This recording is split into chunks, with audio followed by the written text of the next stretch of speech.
Chair Kovacs. Here. Vice Chair Bonaventure. Here. Member Zarowski is excused. Member Mack.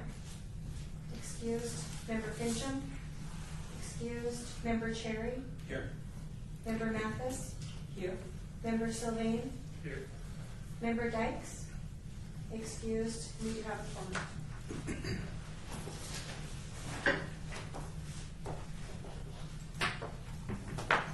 So just three, is that in the right order? Doesn't it seem to usually come later? There's two public I comments. see. One is public comment, and the bottom is citizens' participation per open meeting law. Okay. Public comment during this portion of the agenda must be limited to matters on the agenda for action. If you wish to be heard, give your name for the record. The amount of discussion as well as the amount of time any single speaker is allowed may be limited. Item 4, possible action to approve the final minutes by reference to the regular meeting on July 28, 2014. I so moved. Second? Second. All those in favor? Aye. Item number 5, report regarding the redevelopment development area expansion by staff in the City of Las Vegas Economic Development Department. Yes, we're going to have Rich Atkins from the Economic Development Division, Business Traction, RDA, all the above. All of the above. Good afternoon, council members of the CAC. Richard Atkins, redevelopment officer with the Business Development Division of EUD. And just a little bit brief background on the stop and start of the expansion of the RDA. Back in 2012, we created RDA number 2. Once that was completed, we were going to do an expansion of the existing downtown redevelopment area. It stopped and started because of during the process that we were looking at, the legislative session came and they decided that we didn't want to go ahead with the expansion at that time while the legislature was in session. So we stopped it and just waited.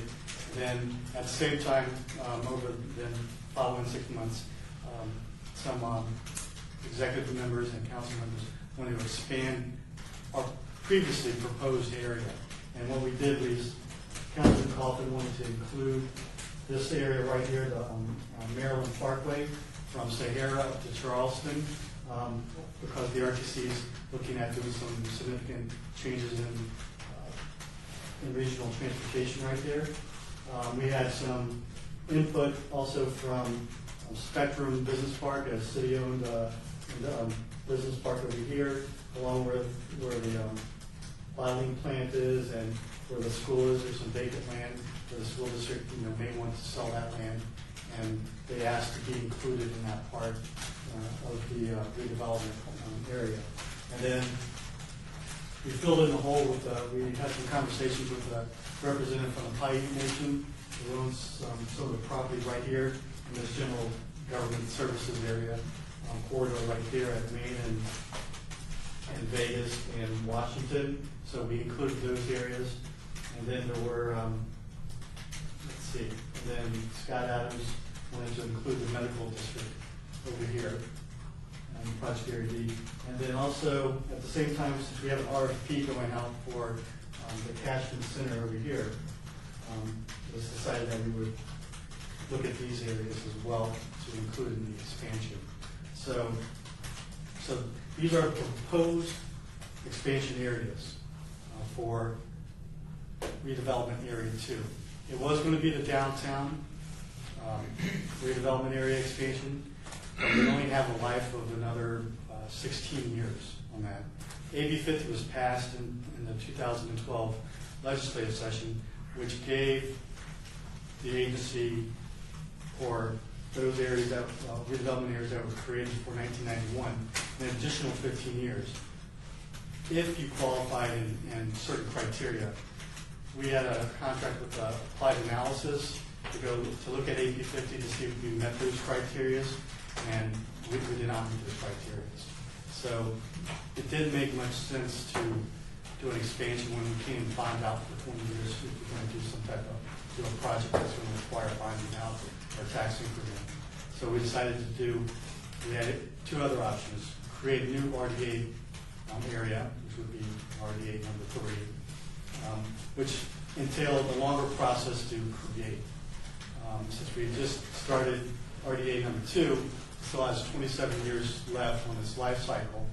And there's significant projects that are potentially going to happen in these new proposed areas. You know, those would generate tax increment for RDA number 2 that can be used every year in this area in a much more timely fashion, because it's going to take a little bit of time to start really getting up and running, you know, and tax increment on a yearly basis.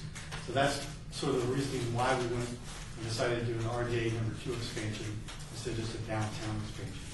So currently, there's an RDA number 2, 766 parcels, and which comes out to 833 acres.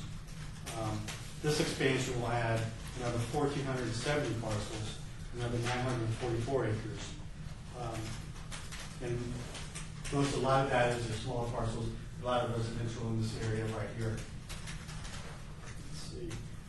Another reason why is instead of RDA number 2 being all of one ward district, you know, with the expansion, you would have 3 council members who would be part of RDA 2. And so that they would, instead of being one council member having to say over that particular RDA area, there would be 3 people who would have input on that. And if we were to create an RDA number 3, you know, we have to create a whole new set of books. RDA 2 already has a set of books that's on there. When RDA 2 was created, the city gave approximately $800,000 to $1 million to RDA number 2, so that we could prime the pump for the commercial visual improvement program and also the Quick Start program for RDA 2. And so once these proposed areas come into RDA number 2, then they would be eligible for immediately to start applying for those funds for facade improvements or the Quick Start programs. And I've included on this first sheet, the front sheet, a tentative timeline on when it should be done.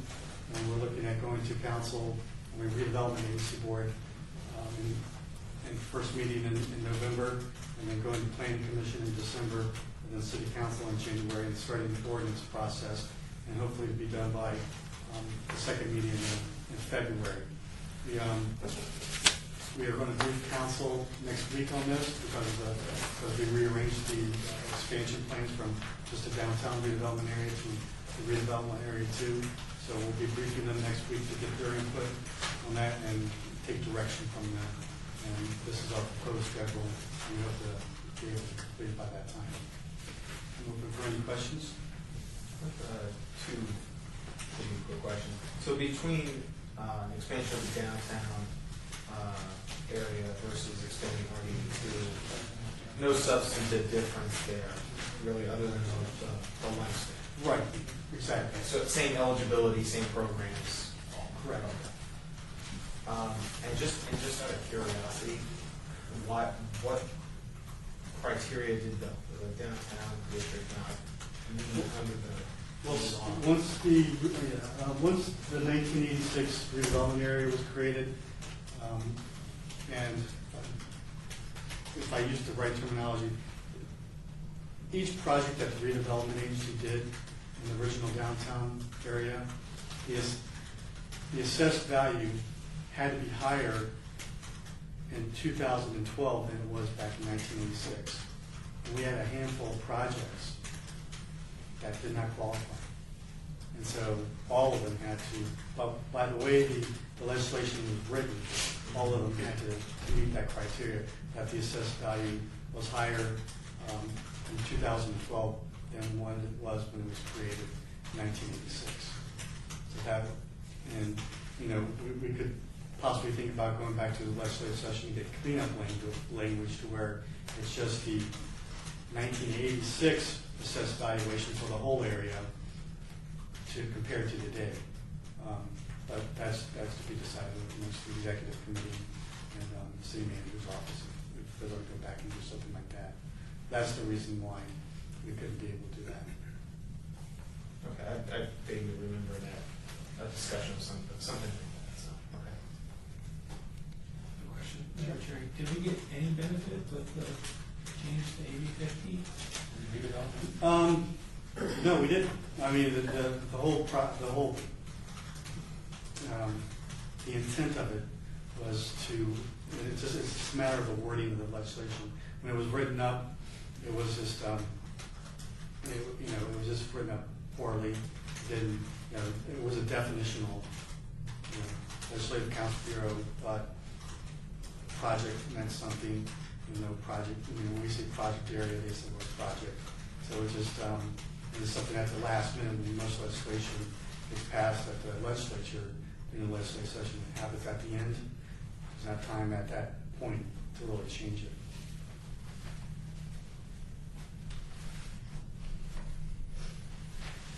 Any other questions? Thank you. Thanks, Rich. Appreciate it.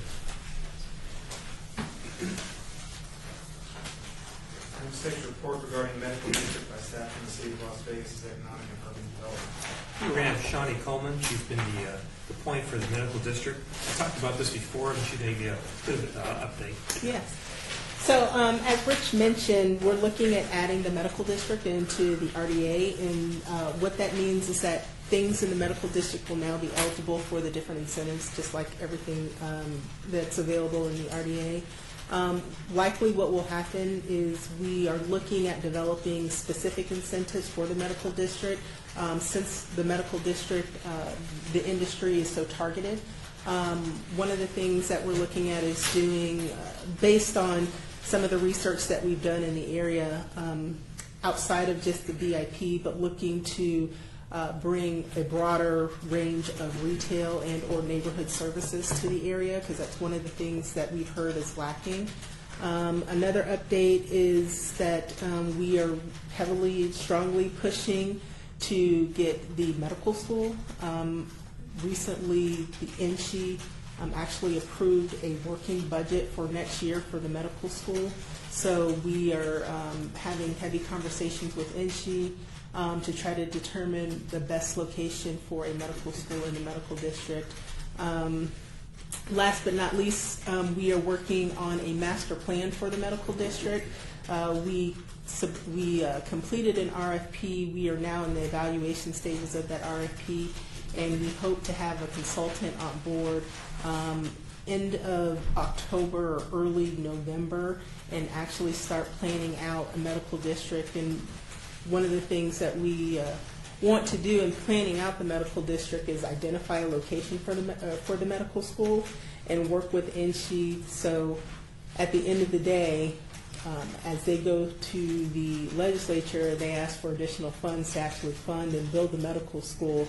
They have a nice pretty picture and a nice story to tell the legislature about building the school in Las Vegas, and not just in Las Vegas, but in the Las Vegas Medical District. So we're moving through this process. Things will probably gear up relatively fast once we get the consultant on board. There is an advisory committee that right now constitutes most of the major institutions in the medical district. It has UMC, Valley Hospital, Steinberg Diagnostic is a member, NSHE is a member, deans of the nursing school, dental school, and so that group also has two subcommittees. One is marketing and branding, PR and branding. The other one is planning. I chair the planning committee, which is also responsible for developing the master plan.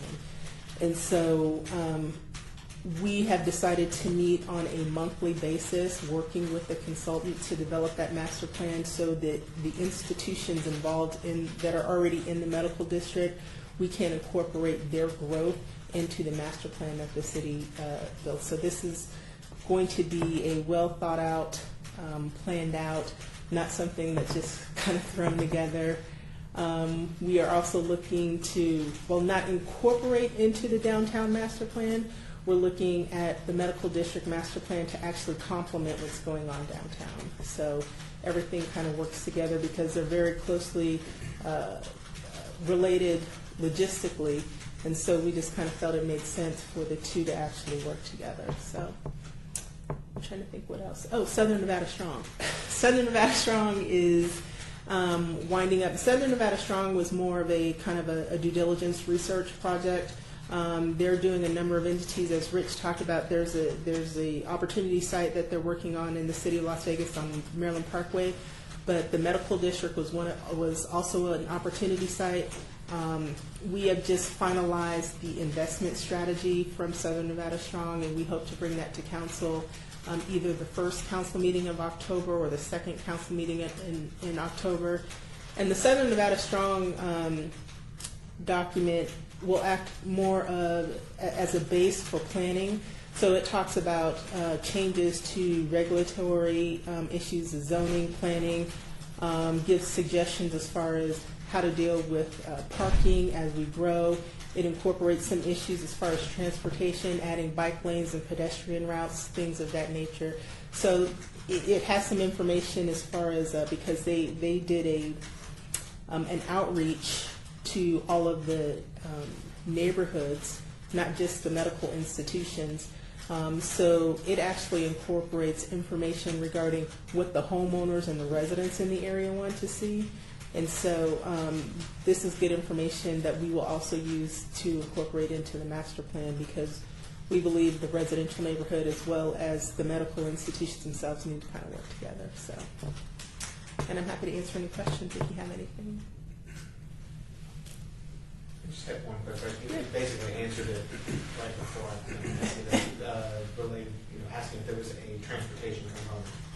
And parking. You mentioned both of those. So, is there a public transportation aspect? There is. So, not too long ago, the planning group, we had a presentation from NDOT to talk about Project Neon and how Project Neon is going to impact the area during construction and what happens after construction. The next step is to have a conversation with RTC. But the Southern Nevada Strong piece, it actually, they participated in all of those conversations. And so we looked at, things like Shadow Lane, we looked at things like Charleston, and maybe looking to see if there's a way we can add an additional lane to Charleston. And we've had those conversations. One of the challenges is that Charleston is actually a state street. It's not owned by the city. So we have to coordinate and work with NDOT in order to make any changes to that street. So, but there are different things in the program that talk about traffic calming in the district itself, so we can make it more pedestrian friendly. We've talked about, or there's been conversations about, which doesn't really make sense, but we've had conversations about doing bridges, pedestrian bridges in high traffic areas, especially when you get Project Neon is done. That corner of Charleston and the freeway is going to be relatively busy. So, in MLK, there's going to be some shifts to MLK. So, we're still having conversations. NDOT, Project Neon, their plan has shifted and changed a little bit since they decided not to go with that public-private partnership. So we're trying to incorporate everything in there together so there's the least amount of impact and that we can actually maximize some of the dollars that are already being spent. So, yes? Is the medical school going to have morning and evening classes? We don't know. What we're doing right now, this is really just a very preliminary planning process. They just hired a dean of planning. Her name is Barbara Atkinson. She's maybe been on board maybe 3 months. So her job is to figure out, if a medical school comes, what is it going to look like? Is it going to have morning and evening classes? Where is it going to be located? What is the first class size going to be? She's actually laying all of that out. Right now, we're just doing what the city can do to help facilitate and try to, like I said, really push for it to be in the medical district, because from an economic development standpoint, having a school of that nature in the medical district would do loads for downtown and the area surrounding downtown and the medical district. So. Good question.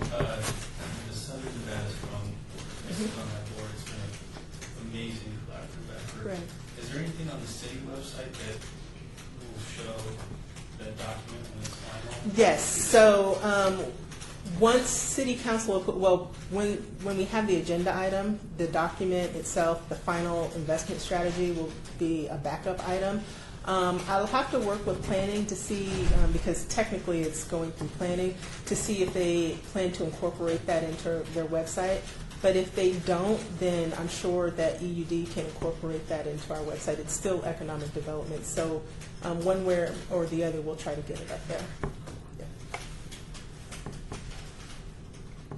Great, thank you. Thanks, Sharon. Thank you. Item 7, report regarding downtown master plan by staff in the city of Las Vegas, this is economic and urban development department. Yeah, that'll be me, Romeo Betty. We've been working on this for quite a while, and we had an RFP for, not internationally, but across the country. We got 11 great firms responding. Out of that, we had 4, just mentioned who those 4 are. It's Gensley, Petzler, which is local, RTKL of Baltimore, Perkins and Will out of San Francisco, and SLM, which is Skidmore, Owings and Merrill International, and they have an office in the area also. All this, these are the final 4. Out of these 4, 1 has been selected for consideration to council. Can't tell you who that is just yet, but it's one of these 4, and we're really happy with, would have been happy with any of these guys. A lot, very quick, competitive, very mature firms, go all the way back to 1934 to 1979. Great urban designers, urban planners, master planners for major cities. A couple of these folks have written a book about urban planning and master planning for many, many years. So with that, we expect to have this before the council either October or early November. Our preference is to have it this coming month and really start in November with the process. When we do start, it'll be about a 12 to 14 month process. It'll include working with the medical district as well, and really telling strategic planning for the next 20 years for downtown. Development issues, housing issues, all the things that we've been, because we're still a very young city in many ways, put down what we want to have happen. It helps developers understand where the city's going. There's no if, ands, and buts, not too much speculation for a developer to understand where we want to have the investment placed. So that'll be a key thing for all of us. At the same time, some of the other dynamics that are going on downtown, whether it's a stadium or not, and if it doesn't go forward, then we still have a fair amount of land that will go back to the original developers who had the ability to develop on those pieces for themselves. So those will be things we'll be looking at again from where we were from the Tiffany Park master plan, and maybe modify some of those things as well. Talking about transportation, all these pieces will be in play for all the downtown master plan. There'll be lots and lots of stakeholder meetings and public meetings. So once that piece is put together with the council, there'll be opportunities to participate, to view this stuff online, and really to get the full feedback from the whole community. It's really important stuff, and I tell you, the city manager and the council are very excited about this. We've been waiting for this for quite a while, and we're at the point where we're going to be starting very, very quickly. So as soon as we get the idea, the information about the website, we'll certainly get that to everybody here. Any meetings, we'll get those in our agenda or get them out to you so you know when they are as well. Because they're, as I said, very key for anybody who's interested in downtown, who lives downtown, or is thinking about living downtown, to see what's going to be coming out down here. So all the major players, downtown projects, Zappos, all the major industries that we have downtown are all part of this thing as well. So it should be a lot of interesting conversations and some debate as well as we talk about what we want to be as we go forward. Any questions on that one? No, thank you. All right, thank you. Next, item 8, report and updates regarding the Symphony Park project by staff from the city of Las Vegas economic and urban development department. Yeah, we had planned to have a presentation about the stadium, but actually there's a phone conference call going on right now. Just let's quickly what's going on with this piece. even though we have a term sheet with the stadium project, and all the players, the developers have certainly heard what the city council has had to say, whether it's negative, it's mostly negative stuff. And so there's some considerations going on where they may choose to present some more information to the council. Could be at the October 1st meeting, could be at October 15th meeting. So with that, Bill's still ongoing. We did distribute this list of public meetings and stakeholder meetings that you can take a look at. There's a couple of those that are actually down here at City Hall, and I think at least one will be televised live, and it'll be repeat also. And it is kind of a complicated presentation. So we've got 3 or 4 guys talking about specific areas that's really important for people to understand, because it's a bit complex as well.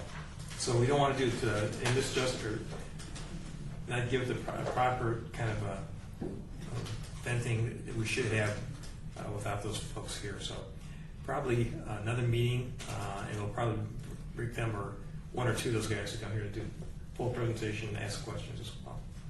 The other thing is we've got two or three other major projects that are kind of at a milestone point right now. And so rather than talking about where we are with them, we want to talk about what's going to be happening once they make some of those decisions. So probably the next meeting, we'll have more conversation about Safety Park and specific projects in general. And probably have a little bit more information after the October meeting with the stadium as well, where we're going with that as well. Just a quick question. Sure. On the stakeholder presentations. All these various ones that kind of go through. It's all the same basic presentation. We hope so. It's the same guys. Okay. We're trying to be real consistent so everybody understands what's going on and have the same guys that are speaking and ask those questions. So far, the public meetings have been going very well. Surprisingly, a lot more people are more curious, don't quite understand. We're getting a lot of that. That's helping people understand what is going on. And it's hard to decipher some of that stuff from things you're reading about, which are really speculation and not really understanding. So it's been useful for the mayor and for the council as well. Any other questions? Okay, thank you. Item 9, discussion regarding topics for future agenda items by the Citizens Advisory Committee of the Las Vegas Redevelopment Agency. Comments made during this portion of the agenda by individual committee members shall refer solely to proposals for future agenda items, and any discussion shall be limited to whether or not such proposed items are within the purview of the board and/or whether such proposed items should be placed on the future agenda. No discussion regarding the substance of any such proposed topic shall occur, and no action shall be taken regarding the proposal. Any future topics? Okay. I have a minor one, but anybody else? I was going to say that, it's disappointing to hear that 80-50 we don't qualify for the, the land. There's a huge effort from the public side, from the private side to lobby and get that done. And maybe that's something, maybe it's not on the agenda, but maybe we could recommend that there is a cleanup language. The committee recommends we clean up language to the city manager, because I think there was almost a $1 million difference in the savings in the bond restructuring. If I remember correctly, it was very substantial. So it's really disappointing to hear that qualify for it. I agree. I think that would be worth including. I think it's important for the city manager and for the council to understand your opinions about these things. It's really important, so thank you. The only other one that I had, which is again kind of a generic one, if we could get an update on any projects or just kind of any generalized information to the extent that exists regarding parking and traffic Okay. downtown. I've noticed as I have friends come to visit or friends come to visit who don't come downtown very often, the first comment I get is, or question is about, where do I park? And Sure. Why is someone asking me $20 to park here? Those kind of things. So I think it'd be good. Yeah, we have a great parking manager, Brandy Stanley, and she's been helping us a lot at some of these meetings of parking issues. Or, again, because we're a new city, people are used to, that's my parking, you stay away. And as you grow, even the outlet mall, they don't want anybody to be parking in their area. That's okay. But what they'll probably find out over time, they may have to have a ticket system where you come in, you pull a ticket, you go to a store and you get validated for all those stuff. And if you don't do that, you can't control your parking. We can't control it for you. Public, we can't do that. But you have to be more proactive in terms of how you take care of your own customers and make sure you have adequate parking too. So those are conversations that are still ongoing, and for some folks it's not comfortable.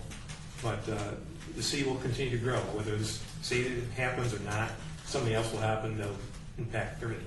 But Symphony Park is totally built out. There'll be a lot of cars. And a lot of parking comes along with each project. But we're not going to have one space where everybody has a car. You have to have shared parking. You have to have other places. People, other cities, maybe you walk a few blocks. Maybe you park someplace else for free. You find another way to come in. So people will find their own way. Visitors are another issue. They have to have a means to understand where is parking, where it's convenient, how much it costs. And I think Randy would be a great person to be able to talk to about that too. Yeah, I think it'd be good. Yeah, I think that's the top report. Everybody sure has a bid. Yep. Item 10, citizens' participation. Public comments during this portion of the agenda must be limited to matters within the jurisdiction of the board.